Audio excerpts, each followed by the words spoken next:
Slip apnea এর কারণ ও প্রতিকার মানে আমরা সম্প্রতি দেখেছি স্লিপ অ্যাপনিয়া এক নীরব ঘাতকের মতো কাজ করছে এবং এই নাক কান গলা বিভাগের আসলে এক্ষেত্রে কি ভূমিকা রয়েছে, বিশেষ করে স্লিপ অ্যাপনিয়ার কারণটি কি এবং এক্ষেত্রে আপনাদের ভূমিকাটি কি? জি, স্লিপ অ্যাপনিয়া সেটা হচ্ছে আমরা যখন সহজ বাংলা ভাষায় যদি বলি, আমরা যখন ঘুমাই তখন যে আমাদের শ্বাস যায়, প্রথম থেকে যদি একটু বলি অ্যানাটমি, যে আমরা নাক দিয়ে শ্বাস নেই এবং আলটিমেটলি নাক, নোজ, ফ্যারিংস মুখের কিছু অংশ, হ্যাঁ, ল্যারিঙ্গোফ্যারিংস এবং ট্রাকিয়া হয়ে শ্বাসনালী যেটা হয়ে আলটিমেটলি শ্বাসটা কিন্তু বুকে বা লাংসে আমাদের পৌঁছায়। এই যে রাস্তাটা আছে একটা মানে এয়ারওয়ে, এই রাস্তাটা শ্বাস নেওয়ার জন্য নির্ধারিত। এই জায়গাটার মধ্যে যদি কোনো কারণে বাধা সৃষ্টি হয় এই রাস্তার মধ্যে, তাহলে এই বাধার কারণে হয় কি যে আমাদের যে কিছু অংশ আসে মুখের অংশ, যে সফট প্যালেট এবং টনসিল, এই জায়গাগুলো ভাইব্রেশন হয়, কাঁপে। তো তখন এক ধরনের শব্দ তৈরি হয় যেটাকে আমরা স্নোরিং বলি বা নাক ডাকা যেটা হয়। তো আরেকটা ক্ষেত্রে এটা যখন বাধাটা খুব বেশি হয়ে যায় তখন কিন্তু অনেক সময় দেখা যায় যে মানে এই ঘুমের মধ্যে শ্বাসটা বন্ধ হয়ে যায়। তো এই ঘটনাটাই হচ্ছে অবস্ট্রাকটিভ স্লিপ অ্যাপনিয়া। এটাকে আমরা অনেক ভাগে ভাগ করেছি, একটা হচ্ছে অবস্ট্রাকটিভ টাইপ, একটা হচ্ছে সেন্ট্রাল টাইপ, মিক্স টাইপ, অনেক ধরনের ভাগ আছে। তো এইটা অনেক সময় বিভিন্ন ধরনের সিমটম তৈরি করে আমাদের, যেমন কিছু সিমটম, যেমন সারা রাত যদি আমরা বলি যে যদি 10 সেকেন্ডের উপরে যদি এই শ্বাসটা বন্ধ থাকে তাহলে একটা প্যাথোলজিক্যাল কন্ডিশন, এবং এইটা যদি একটা রাতে রিপিটেড হয়, বিশেষ করে যদি 5 বারের বেশি এই ঘটনাটা ঘটে, তখন এটাকে আমরা ডায়াগনস্টিক, আমরা প্যাথোলজিক্যালভাবে বলি যে এটা positive for obstructive sleep apnoea. জি, তো বিভিন্ন কারণ আছে এর মধ্যে। এই অবস্ট্রাকশনগুলোই, এই যে রাস্তাটা, এই রাস্তার মধ্যে অবস্ট্রাকশন, বিশেষ করে নাকের যদি কোনো ডেভিয়েশন থাকে, নাকের যদি হাড় বাঁকা থাকে, এখানে যদি বন্ধ হয়, যদি কোনো সাইনাস থাকে, পলিপ থাকে, ইভেন নাকের যদি কোনো টিউমার থাকে, সেই সব কারণে কিন্তু শ্বাসটা বন্ধ হয়ে যায়। আরও একটু ভিতরে যদি আসি, অনেক সময় বাচ্চাদের অ্যাডিনয়েড থাকে নেজোফ্যারিংসের জায়গাটা, বাচ্চারা অনেক সময় নাক বন্ধ হয়ে যায়। আবার অনেক সময় আমাদের যে সফট প্যালেট আছে, মুখের উপর যে উপরের অংশ আছে, সফট প্যালেটটা অনেক সময় ইলংগেটেড হয়ে যায়, লম্বা হয়ে যায়। সেক্ষেত্রে অনেক সময় টনসিল অনেক বড় হয়ে যায়, আমাদের টনসিল বড় হয়ে যায়, এটা একটা ফ্যাক্টর। আবার দেখা যায় যে জিহ্বার যে ভিতরের অংশটা মানে টাং বেস, এই টাং বেসটা অনেক সময় অনেকের ফুলা থাকে, অথবা অনেক সময় টিউমার হতে পারে। তো এই পুরো রাস্তাটার মধ্যেই যদি কোনো কারণে অবস্ট্রাকশন হয়, এইটা আসলে মূল কারণ যে অবস্ট্রাকটিভ স্লিপ অ্যাপনিয়া। এই ক্ষতি থেকে বাঁচার জন্য এটাকে কিভাবে আসলে আমরা আর্লি ডায়াগনোসিস করতে পারি, যে একটা মানুষ স্লিপ অ্যাপনিয়ায় ভুগছে, কোন কোন লক্ষণগুলো দেখে আমরা তাকে ডায়াগনোসিস করব এবং কখন ডাক্তারের কাছে যাওয়া প্রয়োজন?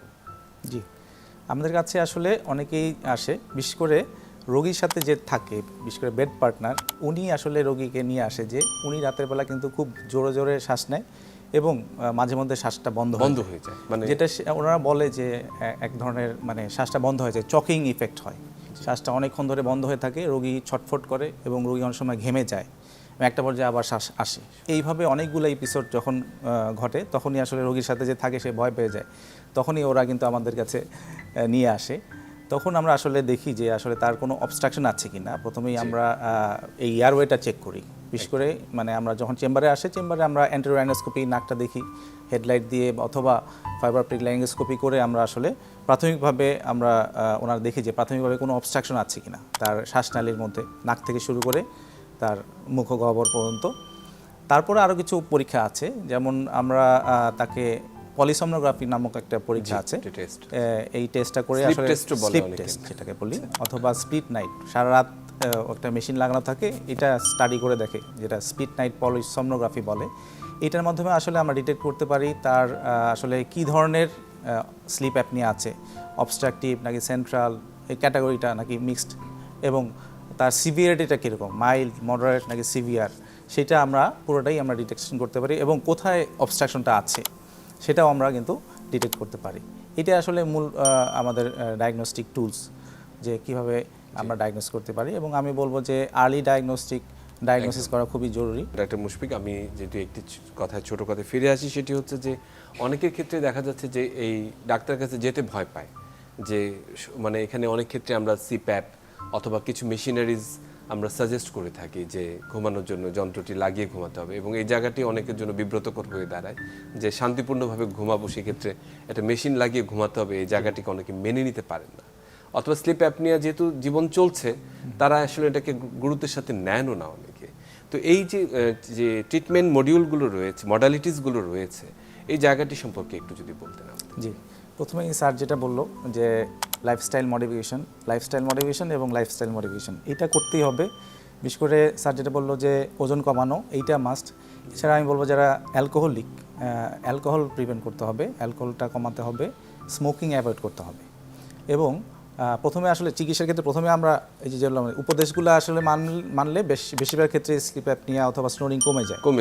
তার স্লিপের যে প্যাটার্নটা, আমরা যখন সোজা হয়ে শুই, আমরা সোজা করে তখন কিন্তু স্লিপ অ্যাপনিয়াটা বেশি হয়, নাক ডাকাটা এবং নাক বন্ধ বেশি হয়। আমরা বলবো যে এক কাত হয়ে শুতে হয়, ডান কাত নয় বাম কাত, এক্ষেত্রে কিন্তু অনেক উপকার হয়। এই জিনিসগুলো মেনে চললে ম্যাক্সিমাম ক্ষেত্রেই উপকার পাওয়া যায়। এরপরে আমরা আসলে অনেক ক্ষেত্রেই যারা সার্জারিতে যেতে চায়, যদি কোনো অবস্ট্রাকশন থাকে তাহলে সার্জারিতে যাবে। আর যদি কোনো অবস্ট্রাকশন না থাকে তারপরে সমস্যা হয়, তাহলে আমরা সিপ্যাপ বলি। অনেকে সিপ্যাপ নিতে কষ্ট হয়, যে একটা সারা রাত মুখের মধ্যে একটা মাস্ক পরে একটা পজিটিভ প্রেশার দিয়ে সেই শ্বাসটা নেওয়া হয়। সেক্ষেত্রে কিছু সার্জারি আছে। বিশেষ করে যদি নাকের কোনো অবস্ট্রাকশন থাকে তাহলে আমরা সেপ্টোপ্লাস্টি বা এসএমআর করতে পারি, অথবা এন্ডোস্কোপিক ক্যামেরা দিয়ে কিন্তু আমরা না কেটেই সার্জারিগুলো করতে পারি। এন্ডোস্কোপিক সাইনাস সার্জারি, আধুনিক কিছু সার্জারি আমরা করতে পারি। এছাড়া কিন্তু আমরা এখন ইউভুলোপ্যালাটোফ্যারিঙ্গোপ্লাস্টি নামক একটা সার্জারি আছে। যদি মুখের ভাইব্রেশনের কারণে মুখের যদি কোনো অংশ বেড়ে যায়, সেটা ক্ষেত্রে আমরা এই সার্জারি করতে পারি। আধুনিক কিছু সার্জারিও আছে, যেমন এখন কিন্তু এইটার পাশাপাশি আমরা কবলেশনের মাধ্যমেও সার্জারি করতে পারি, লেজারের মাধ্যমে কিন্তু আমরা এইসব স্লিপ অ্যাপনিয়া সার্জারিগুলো করতে পারি। সবার জন্য অনেক অনেক ভালোবাসা এবং শুভকামনা রইল। সবাই সুস্থ থাকবেন, ভালো থাকবেন।